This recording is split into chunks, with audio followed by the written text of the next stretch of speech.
Welcome everybody to the Humanities Lunch Break with the MA in the Engaged in Public Humanities here at Georgetown University. I'm Catherine Temple, a professor in the English department here and the director of the Masters in the Engaged in Public Humanities, the organizer of today's event. First, I want to thank everyone for coming today.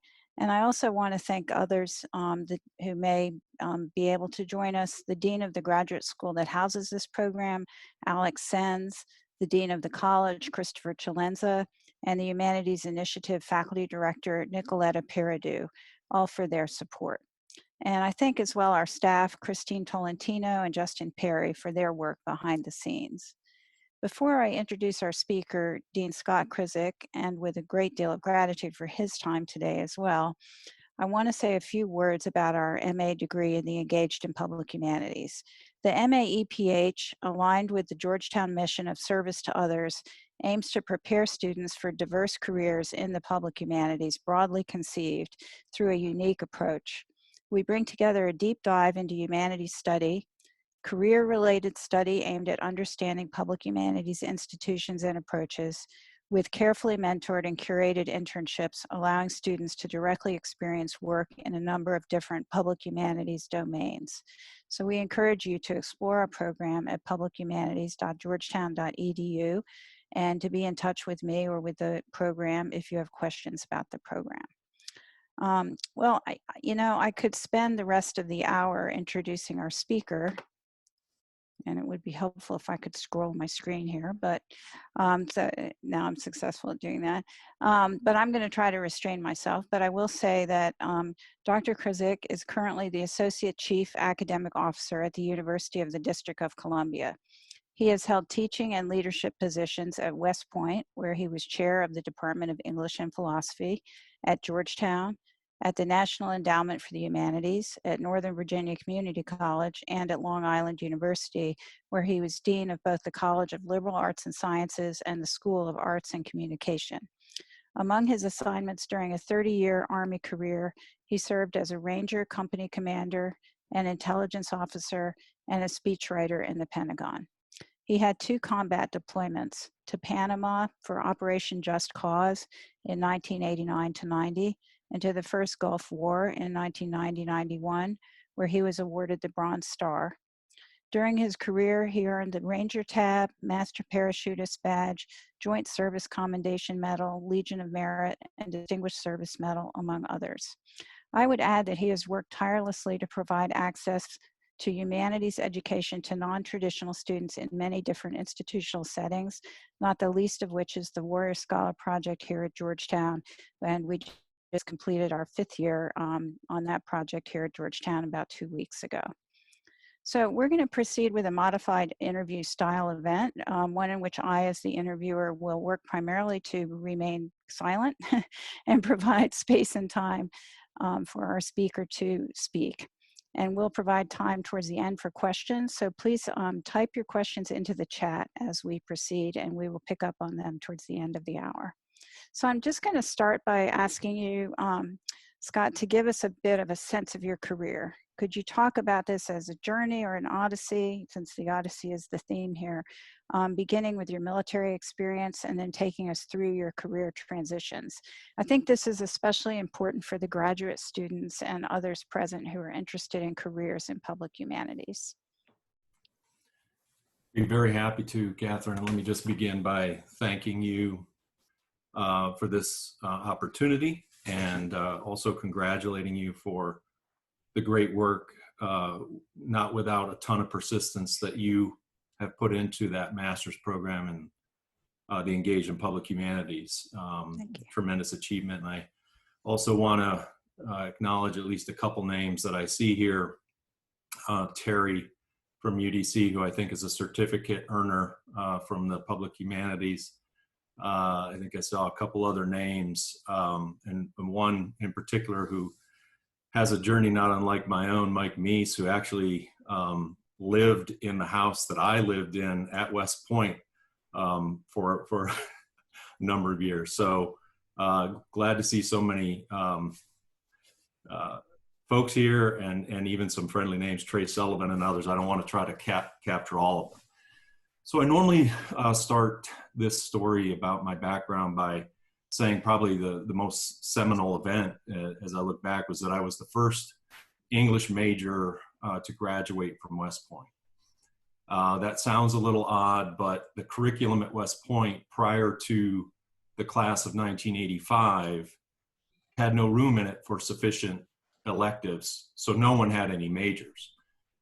You could maybe take a concentration here or there in an area of interest. So my year marked a major curricular change in time for those of us in the class to build proper majors. And I was the only one in my class to choose English. My dad was my English teacher in high school, so I grew up reading and had a love of the written word for a long time. Little did I know that would actually serve to open a lot of doors for me later on. I'm very grateful for that and all the teachers I had and that opportunity. After I graduated from West Point, I had a relatively unremarkable career as I look at it, but I'll share that I was in airborne and ranger units. I first was stationed as an intelligence officer at Fort Bragg, North Carolina, much in the news these recent days. Where I, did the usual things of jumping out of airplanes and, going on all kinds of training operations. And then in 1989, Just Cause happened, and Fort Bragg was central to that mission. And so I deployed in December of '89 and then stayed not long, only through January of 1990. And subsequently, not long after that, actually was called to a different kind of duty where, if you remember, in the summer of 1990, Iraq invaded Kuwait. And so I found myself in August of 90 going on that deployment and serving again as an intelligence officer. And around about end of March, April, came back to the US.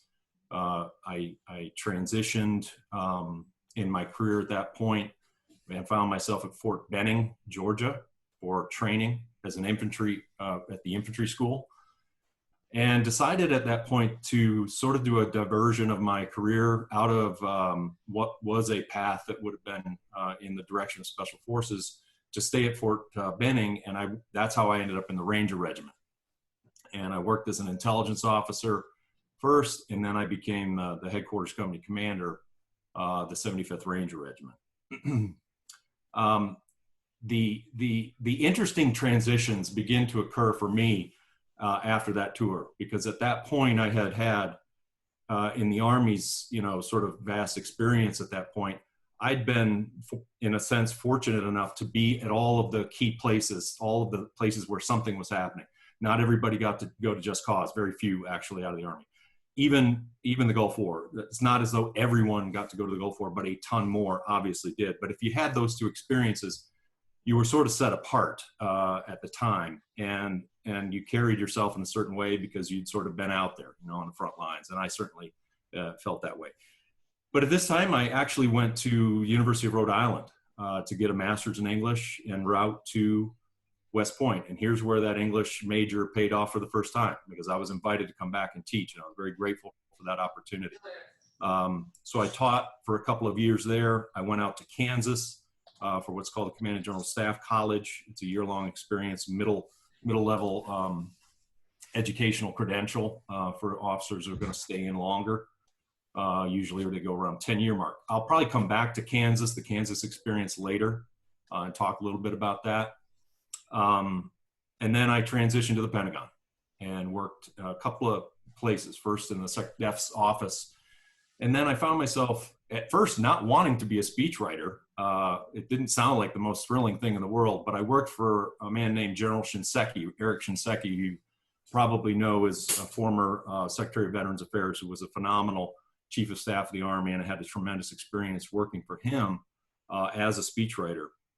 The timing turned out that my tour ended. I went back to Washington. I was going now from the Pentagon and Army life to the University of Pennsylvania to get a PhD in English and go back to West Point to teach again as Academy professor. And I finished that tour. I went back. We were having a barbecue, with friends and so forth. And I was headed back to the University of Pennsylvania when 9/11. That was actually on 9/11. So it was a very odd experience. We all have those stories, I understand.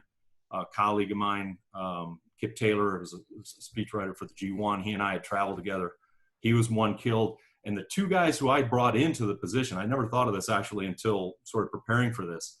A guy named Ed Ledford and a guy named Al Gill, I recruited them to be speechwriters. If it weren't for me, they wouldn't have been in the Pentagon on that day. They both lived and they both did triage and first aid, for people in the Pentagon on that day.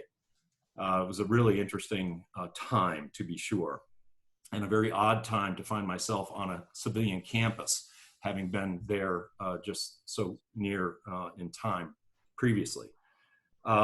Subsequent to the PhD, I went back to West Point, and that was in 2004 when I arrived, and I was very fortunate to transition from academy professor. There are different ranks at West Point, I won't go into that, but to the deputy head or associate chair position, and then eventually the head of department or the chair position for what became the Department of English and Philosophy.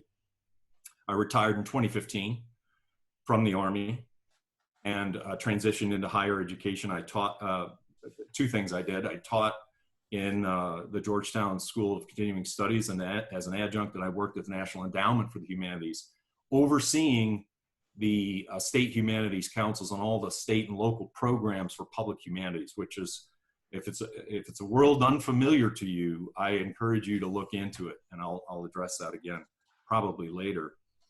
I found myself very interested in continuing in some capacity in higher education leadership, and was fortunate enough to be selected as a dean.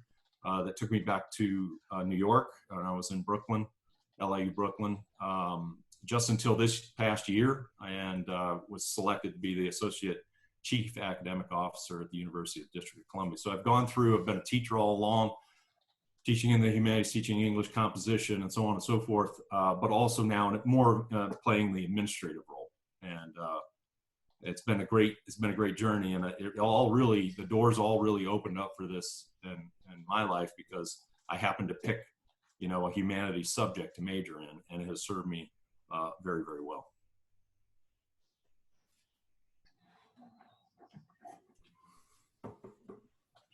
Thank you for that. I wondered if you could dig down a little bit and tell us about some of the projects you've been involved in that have made important contributions to the public humanities, because I know that's been a theme of your career all the way from West Point and forward. So yes, very happy to talk about this, and there are a number of touch points, and I will share my screen in a moment, because I do want to share some images that relate to the activities that I've been fortunate enough to be involved with, and in many cases, really big collaborative efforts. No one single person, certainly I couldn't take credit for what has emerged over time. But I would just start by saying that one of the most important things I've always found in every position I've been in the classroom, through any position in administration, is to remain a strong voice for the humanities. Sometimes we take it for granted. We're in a echo chamber with our colleagues, and we don't maybe talk enough about it, because we just assume everyone understands the value of the humanities, or we think it doesn't need to be said again, or in a certain setting it may not need to be said, or to certain students who major in something else it may not need to be said. But I believe that being a consistent voice for the humanities and their value, and the life of the mind, I think that's just an important thing to embrace.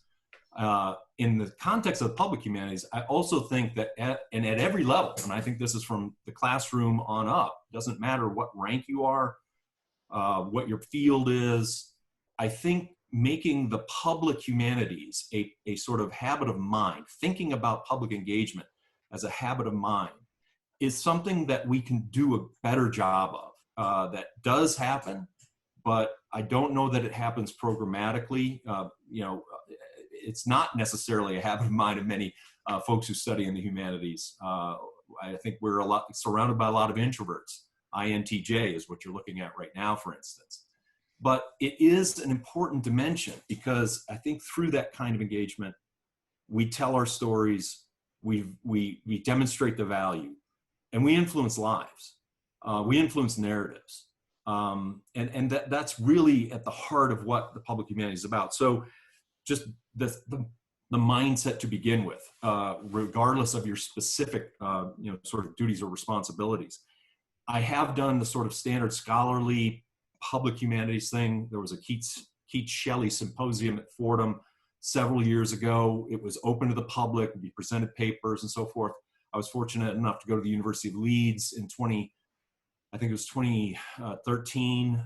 Again, a publicly funded by the Arts and Humanities Research Council of the UK, to create these programs where scholars would go out into the communities. And we went to the library in downtown Leeds to present work and to talk about the importance of collaboration. It was about creativity in creative circles of like-minded colleagues over time. So I've done that, and then I've stood up programs. I'll show you a couple examples in a moment. When I was at NEH, I get the greatest exposure to the kinds of great public humanities work that's going on out there, the programs that are out there. I won't enumerate those right now, but I will say that they make a difference in the communities everywhere in this country and in our territories. And then at LIU Brooklyn, I did the same thing. I as a dean, I sort of leveraged two things: my background as a veteran and my ability as a dean to sort of marshal resources to put on what became arts and humanities combined sort of projects, always centered around Veterans Day. So I brought in people like, these names will resonate with some of you, Greg Gadsden, who is a photographer, and his artwork, his photography on the wall with other veterans of other wars, put them in a gallery, and then have conversations with them about their journeys and about how they have come to use the arts to narrate a new life, in a sense, or narrate an old life, their old experiences. But this all began, and here's what I'm going to share my screen. Let's see here. Here it is.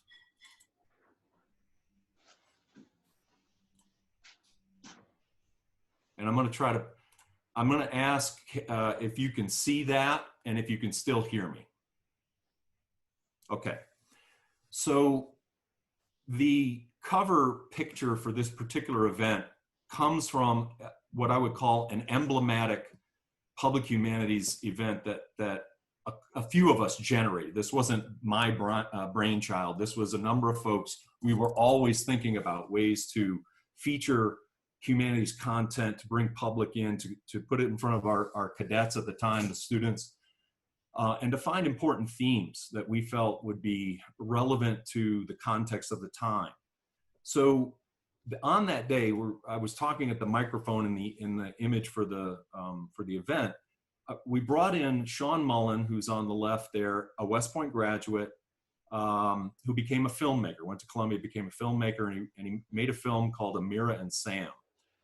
And you can see behind that Dina Shihabi, who's to the right, was the co-star of Amira and Sam. And this is about an Iraqi immigrant who falls in love and then ends up getting threatened with deportation. And this long journey, it's a great movie, honestly. It explores really pertinent issues with respect to discrimination against immigrants, particularly against Muslim immigrants.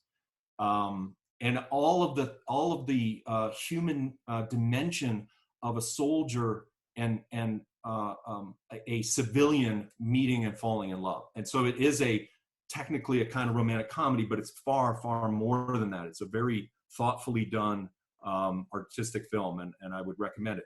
The point is that we brought them together, and this is what you would see as a typical sort of public humanities panel.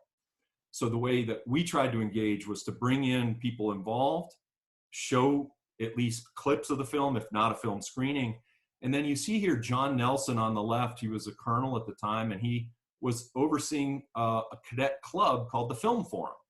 And the Film Forum students in the middle with John had a kind of moderated discussion, not unlike we're having now, about the themes of the film and its import in a particular time, in our country. So The audience you can't see here, this is a big auditorium, Robinson Auditorium at West Point, is then encouraged to engage in Q&A and so on and so forth. So this is, again, emblematic of the kinds of programs that I, with my colleagues, sort of conceptualized and then orchestrated. And eventually was part of something called the Creative Arts Project at West Point, which was essentially a prelude to two main things I'll talk about in a second: the Humanities Center at West Point, and the Zengerle Lecture in the Arts and Humanities, which is integral to that. But we had, I used to bring in artists and veteran artists and authors who would create panels to talk about their work, engage with the students, engage with the public. You may know the names Brian Turner, poet, Ben Bush, poet, actually he's everything. He's poet, writer, memoirist, actor, painter. Phil Cly of Redeployment, and Siobhan Fallon, who was a spouse, an Army spouse, and wrote a bestseller. So these voices would come in, and I felt it was important for them in this particular context to demonstrate that this was a world going to be very complicated for our graduates, that they needed to understand their soldiers, and the trauma that had happened to their soldiers would happen to their soldiers and to their soldiers' families. I was very fortunate in the large scheme of bringing in speakers to bring in Toni Morrison in 2013. And this was, part of a course, but it was also open to the public. We had been reading her novel Home, which has great connections to the Odyssey, and I hope I can maybe comment on that a little bit too later. But when Toni Morrison came, and here's Cadet Catherine Bullard, who presented to her flowers afterward, it was the lines to see her and to get her to sign books were just unbelievable. People had never seen it before. And there she is actually signing a book for Cadet John Mealy, his copy of Song of Solomon. And I want to say that it was, as someone who felt an obligation not just to the humanities but to the context, I felt it was important to demonstrate inclusivity. So one of our sort of guiding principles was to seek speakers who could represent diversity and who could also speak to students at a place like West Point who were very sort of marginalized just in terms of percentage of representation. So African Americans, I don't know what the percentage is today, but very smaller percentage than the typical white students. So we felt a certain obligation to make sure that they felt a part of the curriculum, that they felt a part of this public engagement that we had, and they could be sort of invested in a personal way. And I would say that with public humanities and public in general, the publicity factor is highly important. And on this particular case, I will take personal credit because it was extremely difficult to get the public affairs people in the military to sort of say, okay, we'll do a story, or we'll get the New York Times to do a story. And so, without going into the long details, I contacted the author, Abigail Mizell, and told her about this and invited her, and she did this wonderful story that ended up in the New York Times. The point again being, I wanted people outside who didn't know much about West Point or maybe had a skewed idea of West Point to know that there was a real life of the mind going on, and that we engaged seriously in complicated topics, that we explored issues of PTSD, that we weren't brainwashing cadets. There's a lot of misinformation sometimes out there about what goes on, in educating cadets at a place like West Point. So this was also an effort to show the world that we do this in addition to the kinds of military training you might hear about. And then I mentioned the Zengerle Family Lecture. So right now we have finally a sort of in concept and in sort of online and being pursued a humanities center. It's called The Link. It's its nickname. It's on the edge of the river. I'll show you a concept picture of it. But we've had 4 speakers. Hard to see, but that's Drew Gilpin-Faust, president of Harvard. I invited her then was involved in the conversations to bring Ta-Nehisi Coates, Ruth Bader Ginsburg, and General Dempsey to West Point as part of a speaker series, again, open to the public, but also engaging in the value of the humanities, value of the arts/humanities. And I would say if there's one thing that I would point to above all others, it would be that I at least got this conversation started probably around 2011, even 2010 when I really first started it, but then 2012 started to pick up momentum. This doesn't exist. This is one of those artist renditions of what we hope to see in the future for the Humanities Center, but there is an architect identified, Raffaele Vignoli, to develop this facility. You can see the credentials there. If you've ever been to Philly and you've seen the Kimmel Center, it's one of my favorite buildings, the Kimmel Center for Performing Arts. So there'll be a view coming up here from the inside. It looks out over the river, and I wanted to juxtapose it with this picture, sort of pre-anything, where I'm standing with Linda Zengerle, wife of Joe. They're the Zengerle family that has sponsored some of the speaker series that I've just referenced with Faust and Ta-Nehisi Coates and Dempsey and Ginsburg, and more to follow. So this is something I'll be very proud when it happens. I've been through every stage of little ribbon cuttings here and things there, but that has been a sort of dream and a passion of mine for several years. And I'm on the advisory board for the Humanities Center now, and very happy to be a part of that. So those are the most important sort of contribution I've been able to make, and I will try to continue to make. Recently, our president of UDC announced that he wants to establish a center for the study and elimination of white supremacy in America. This was just announced like within the last 2 weeks.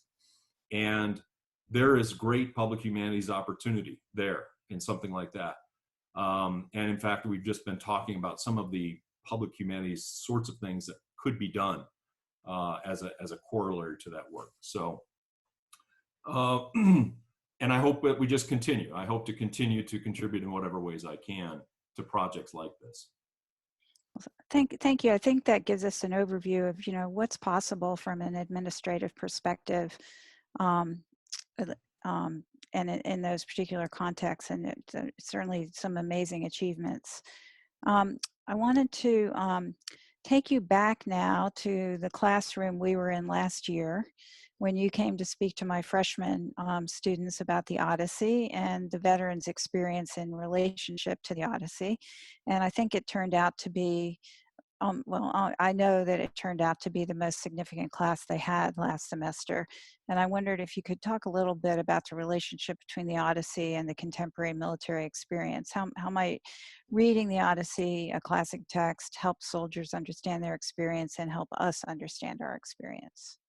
I'm going to try to answer this as succinctly as possible and in a couple different ways. And I want to make sure everyone realizes that this is by far not anything that I have come up with, but that there are a lot of good people and projects and organizations doing precisely this kind of work. And I'm actually going to reference one of those at least as I move on. But I will say this, when you wear this hat, you have to be a teacher and you have to be a sort of public advocate. When you're a teacher, and when I started that class, I think I talked about translation choices.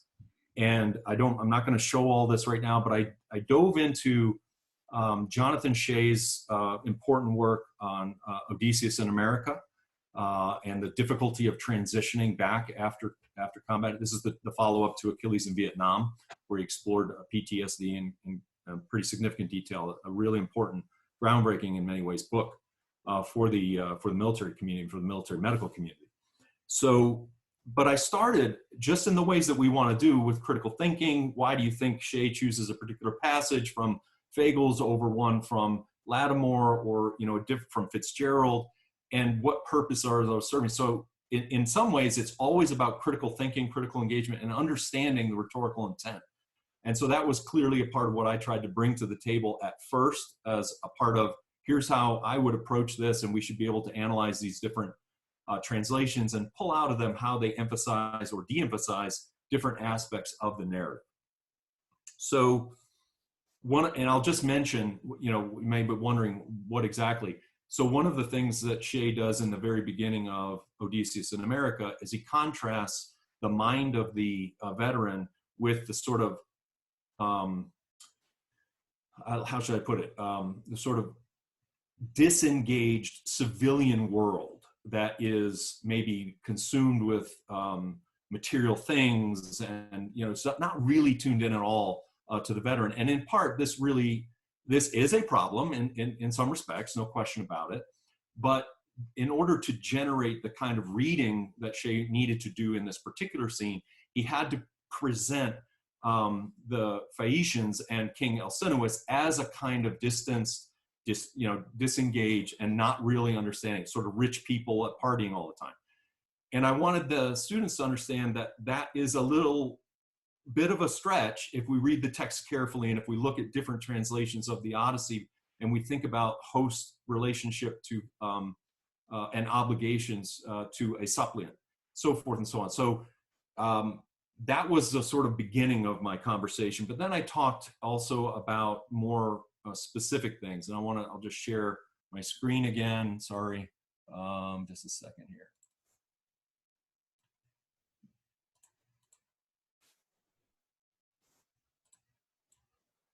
Okay, so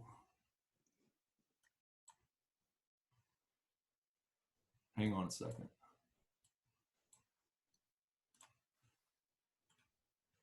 Okay, so I hope you can see this. It's a different slide now with, it is the all too familiar symbol of the fallen comrade ceremony with the helmet on top of the upside down rifle and the combat boots and the dog tags. Can you see that? Yes. Okay. So what I think is so common to this narrative and to the narratives that deal with, whether it's, in fact, it's Toni Morrison's Home or any number of others, but rereading the Odyssey will brings this pretty sort of vibrantly alive for me. Survivor's guilt, and this feeling of missing fallen comrades and the impact that has.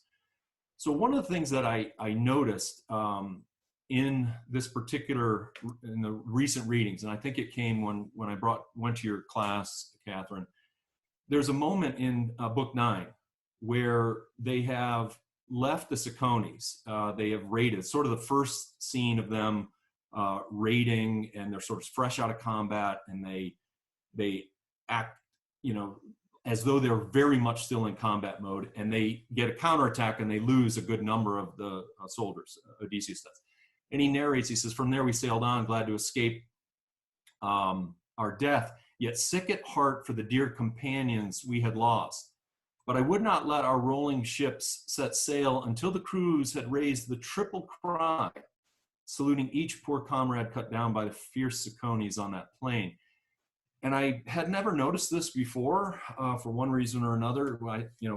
Reading a novel or any work is a second or third times like you can't step into the same stream twice. Something will always appear to you in a new way, in a new light. But if any of you, and some of you are familiar with the ceremony of the fallen comrade, it typically has the formation of the unit with a first sergeant normally who calls roll call. And he'll call out a few names of the soldiers who are in the formation, and they'll say here or present. Get through a couple of those, and then he'll call out the name of the fallen soldier. And he calls that name 3 times.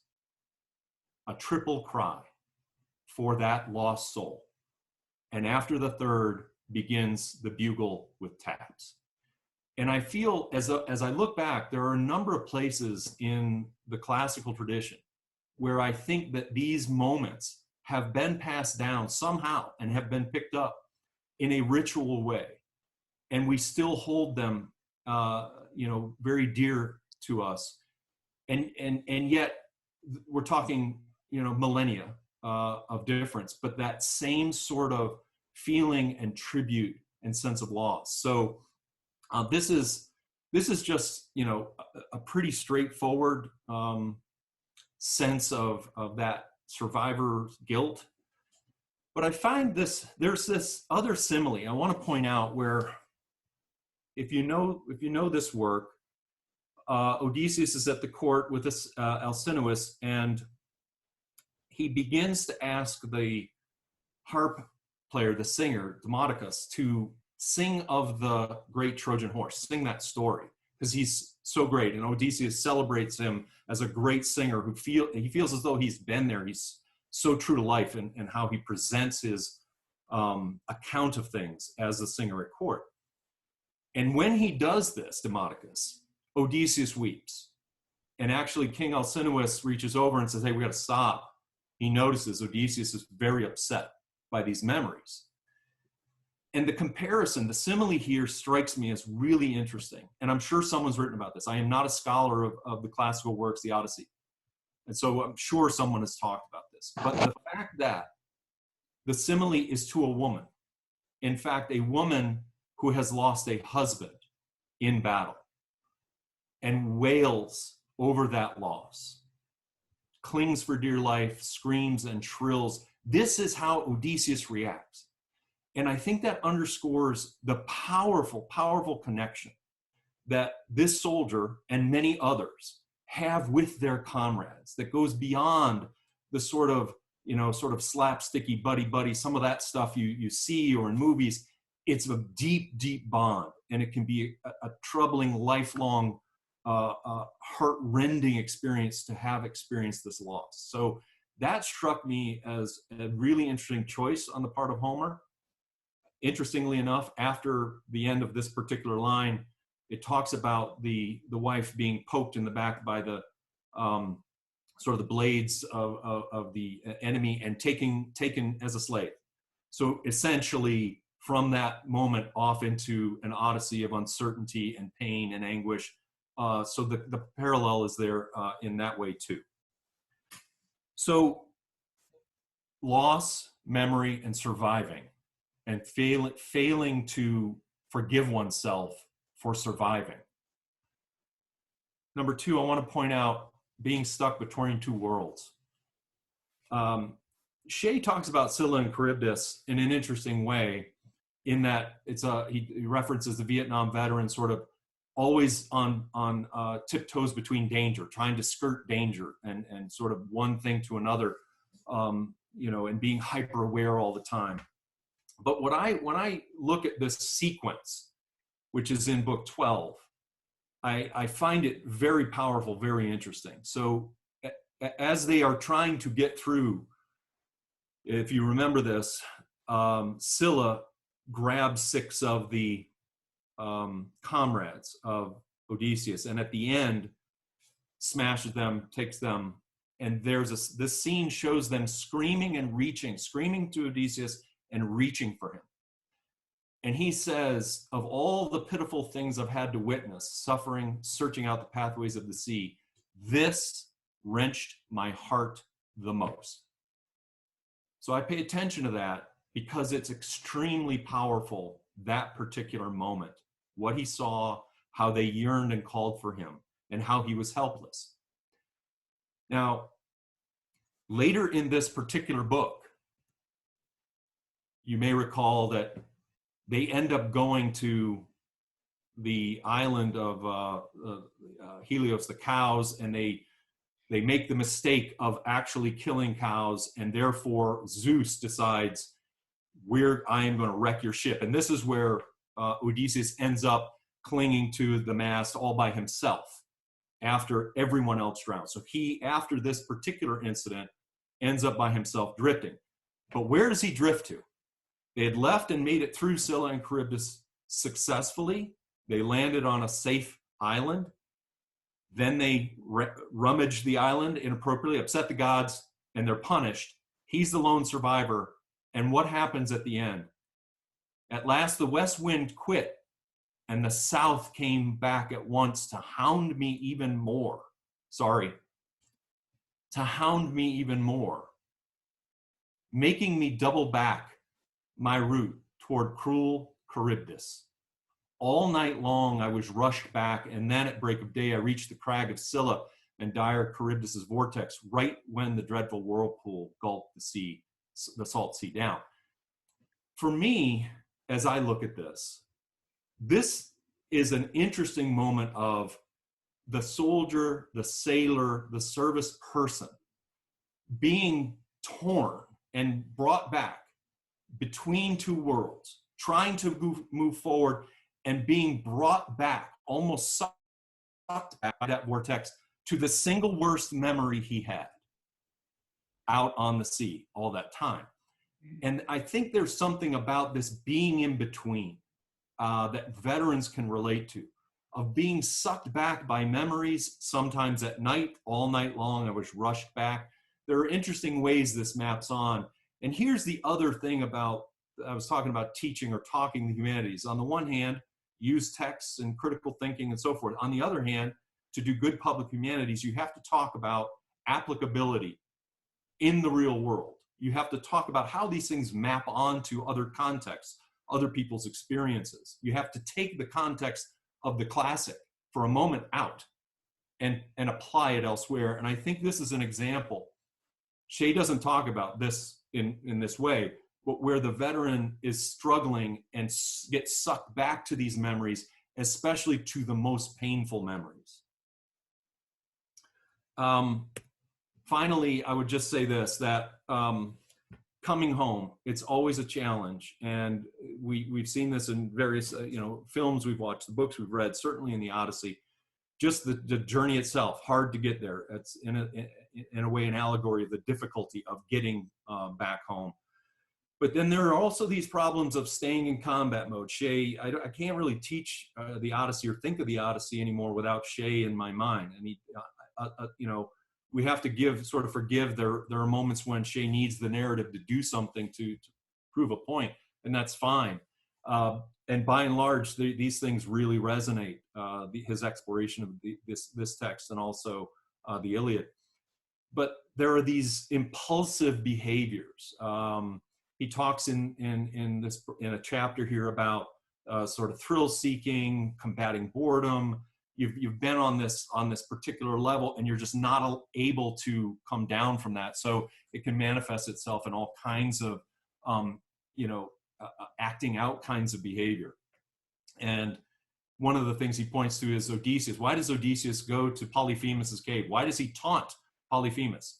In part, it's this staying in combat mode and being impulsive and unable to sort of stay away from danger. There's a sort of attraction to danger. And I will just, I will say that this idea of combating boredom is, for me, it actually, I'm very fortunate. I was never in any of these situations that some of the veterans have been in. I've never been in close combat. I have been, the sort of on the receiving end of indirect fire, scuds in war, and putting on mop suits, masks, gas mask, and all of that.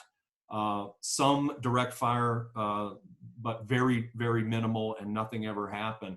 So that's why in some ways my situation is unremarkable. But I will say that this particular aspect of what Shea talks about that did resonate with me personally. And I recall that I said when I got to Kansas, I might return to Kansas as a piece of my story. I didn't know this. I didn't really think, I didn't intellectualize this at all. But when I got there, I had been through the Rangers and airborne units, jumped out of planes like almost 90 times, had lost comrades in one capacity or one way or another, and had sort of been on the edge for quite a while. Then I'm in grad school and things slow down. I teach, things are slow. And then I had this sort of expansive freedom to go to this year-long class course out in Kansas, Fort Leavenworth. And I was immediately looking for things to occupy my time. And as I've shared, I became a beer man, which is kind of funny, in Arrowhead Stadium, but I also took up gambling in a terrible way. And I stayed out very, very late at night. And I remember feeling a rush every time I would go, even at midnight, and I would go to Harrah's and I would gamble, and I'd be there till 4 a.m. And I do reflect on this now as perhaps some manifestation of what Shea talks about. I'm very fortunate because this this did not take hold of my life. I was able to get past this, but it definitely had an impact. And I lost a full month's wage once in this process of a continual cycle of seeking something exciting. Got to beat the boredom back. Wasn't going to be on the golf course. I had to go someplace and do something exciting, and that was this sort of a rush. So I can relate to what Shay talks about there, and I'm fortunate. I'm very lucky that nothing worse, in a sense, happened. So those are the kinds of things that I think resonate with veterans, and I think I'll stop there. Okay, so we did have one question come up in a private chat with me, which I thought was very interesting, and it does relate to the Odyssey and to the fact that Odysseus seems completely unable to extricate himself from the sort of highs and lows of warfare. So as you were pointing out, he keeps going back for more. He keeps wanting more. And no matter how low things get, the next time opportunity he has where he could have been safe, he creates some situation where he's again in an unsafe environment. And so the question was, how do we help the military make the adjustment when they leave the military to civilian life? And what is the military currently doing to help them with that? And I think you and I have both seen a number of veterans trying to make that transition. I wonder if you've seen any changes over the last 20 years in how the military is coping with that. Well, I have, and we're fortunate in that there are a great number now of nonprofit organizations that are built specifically to assist veterans with wounds, psychological or physical. Wounded Warrior Project, The Mission Continues. One I was just reading about in a book called Thank You for Your Service by David Finkel is Pathways. I think it's out on the West Coast, but it's one of those places that there are doctors who treat, like Shay, who treat PTSD, who go through programs. They're actually like dedicated educational programs that you have to get through.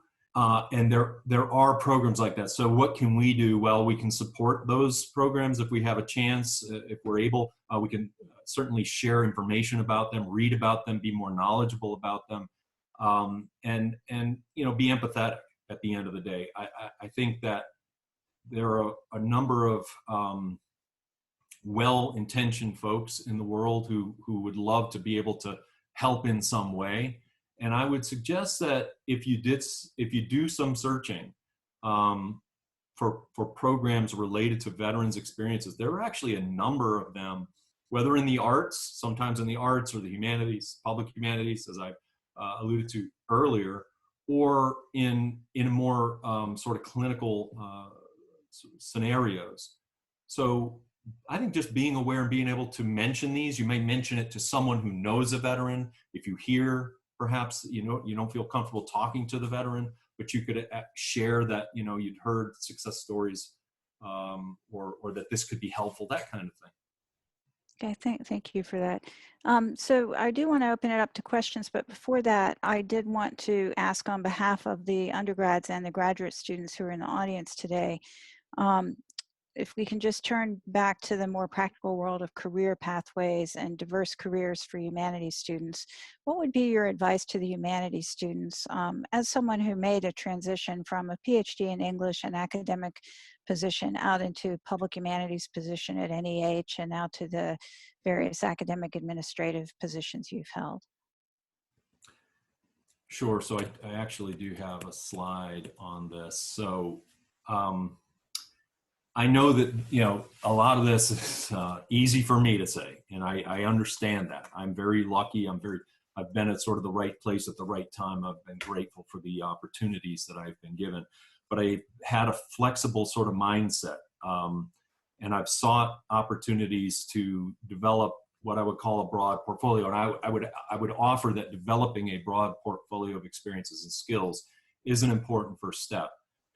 I don't know how that might look for you, but there are certificate programs in entrepreneurship or, social media marketing or any other little skills that somehow tangentially relate to your experience, your interests, your skill set that you've already developed. I would say, tutoring is an example. I'm not going to run through the whole range, but I would just say having more to offer. And this is probably not anything you've not heard before, but it really does matter. Because if you have the skill set of the humanities graduate, graduate student, PhD, master's, whatever, if you have that skill set and you have some other additional skills that might translate into different contexts, professional contexts, economic contexts, you will find yourself being, I think, marketable, perhaps more marketable than you realize. But I'll talk about what else you need to do in just a second when I get down to a couple other bullets. I always say support your state humanities and or arts councils. And what I mean by that is not just give them money. No, I'm not talking about that. I'm saying go to their events. I'm saying meet the people who run those programs. Volunteer to help them run a program sometime. When I was a dean, I think you had Sarah Oger on last week from New York, Humanities New York, and one of the great state humanities councils that is an affiliate of the NEH. They run great programs in New York City, and I would bring my faculty. I got on the mailing list, and I would say, hey, we would get a group of us together, and we'd go to a New York humanities event, and then followed up and talked about how we could partner to create other kinds of opportunities together. So get to know them and invite them to speak, invite them to come to your program or informally get together and, for a drink or whatever and learn what they do because they have a lot to offer. They have very interesting experience.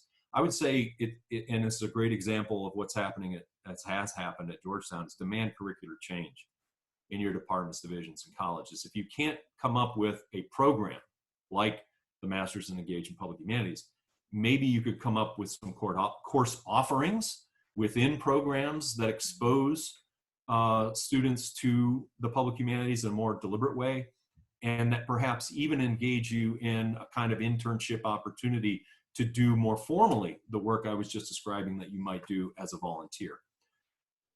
I know that people kind of will shy away from the next one, but I would say not just be creative in job searching, right? Be flexible, look at the various kinds of nonprofits and government jobs out there, philanthropic organizations, and find where there might be an emotional or some other fit that you feel a pull to the mission.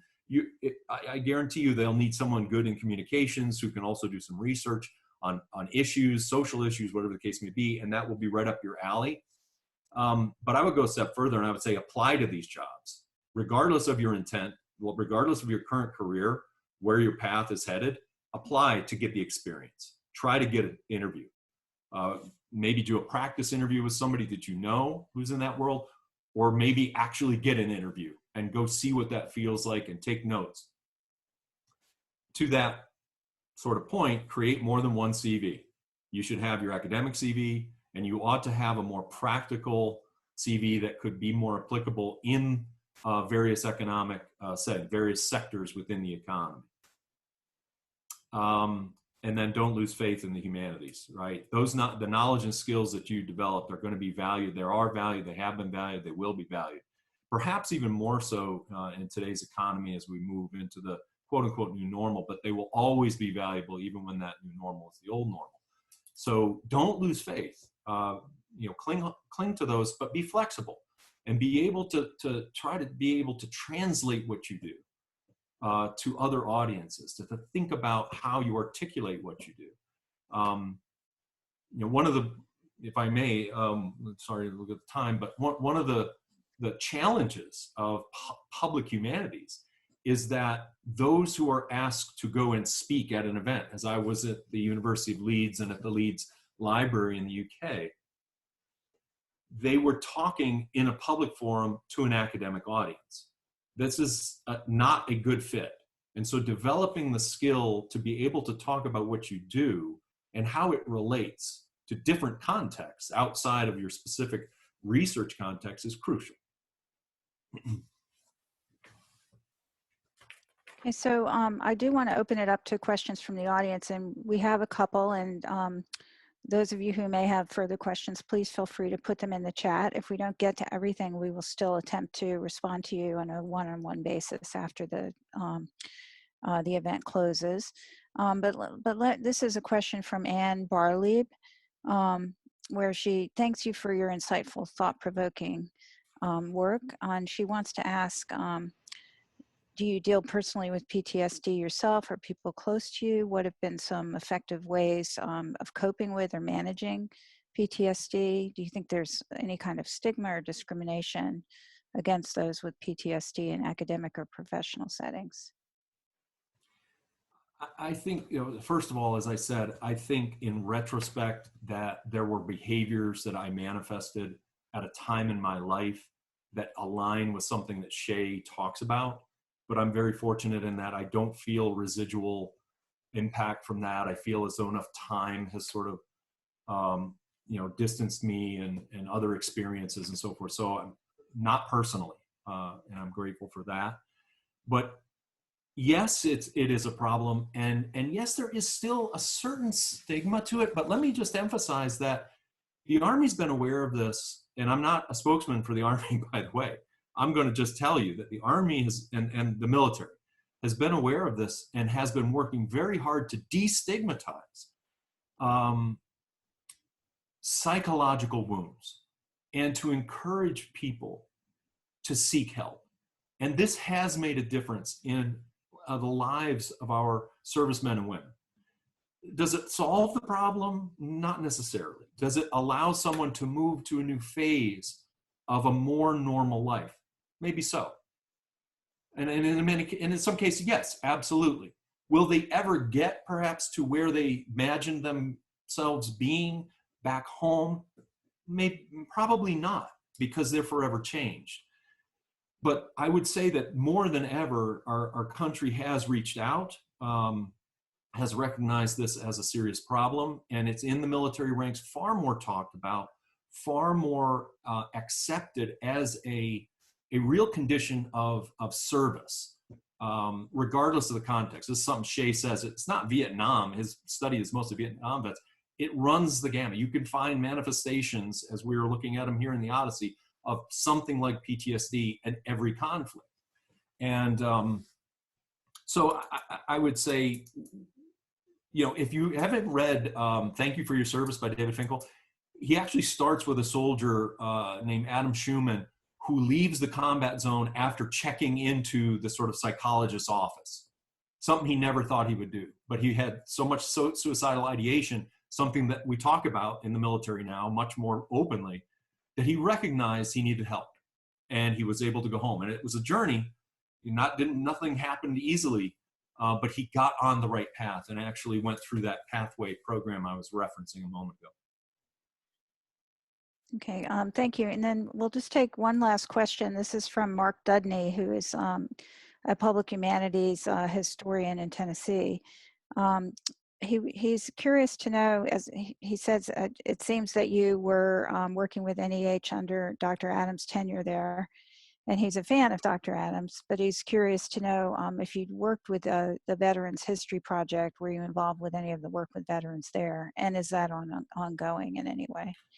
Yeah, as a matter of fact, I believe it is ongoing. And, the Warrior Scholar Project is actually in part funded by the NEH, the program that Catherine and I have been teaching writing in. Yes, as a matter of fact, I was one of the term escapes me, but one of the panel orchestrators for a veterans program that had been stood up at the time I was there. And Bro Adams, I know you're talking about, absolutely was a champion as a Vietnam veteran himself, a champion of those programs. And look, context really matters, right? So at the time that I was there, it was as though we were catching up with the need to do more and more and more of this. And so those programs were pretty prominent, and all of the states had some program related to veterans experiences. I would say that you're seeing a shift now, and the contexts are changing, and race is an issue, and race is becoming more to the forefront. Is helpful for me to think about home. Frank Money, the protagonist, is a Korean War veteran, an African American who has to make it from California to Georgia. It's a great book, but it raises the issues of racism in America on top of what the veteran already has to deal with. internally. So really powerful. And our first line responders, I'm going to share one slide this is Theater of War. I reference Theater of War. They do readings of the play Ajax by Sophocles, and then the audience talks about different characters and their experiences. And they have a whole range. Domestic abuse, they've covered racism, they use Antigone, they use a whole bunch of now more current plays, and they have actors read sections and then they engage the audience. A great public humanities program, but they've developed this for frontline medical providers, and I'm sure we've heard of and certainly know some of the stories of the trauma that they're experiencing as well. It's not an army or it's not a military thing alone. PTSD is the thing I want to make sure to articulate there. Right. And so, I guess one of the underlying arguments of the presentation today is that reading the Odyssey, reading the Humanities has applications not just for those who've gone through particular trauma that might result in wartime PTSD, but for any of us who are going through a crisis, right? And in our current crisis-ridden time, this seems extremely relevant. So I would hope that everyone would go out and read the Odyssey, right? But I'll also check out your local DC Humanities website. I worked on some projects with them a couple weeks ago, and I was so thrilled to see all of the good work they're doing around DC, even in the midst of chaos. Okay, so thank you everyone for coming. Please do check us out, publichumanities.georgetown.edu, and there you will see forthcoming announcements of forthcoming events. And I thank you for joining us today, and I want everyone to give a great big hand for Professor Krawczyk, right, who has donated his time to the program today. So thank you, Scott, from my heart, and thank you all for coming. Thank you all, and thank you, Catherine, and I really appreciate you taking time out to be here. Okay, goodbye.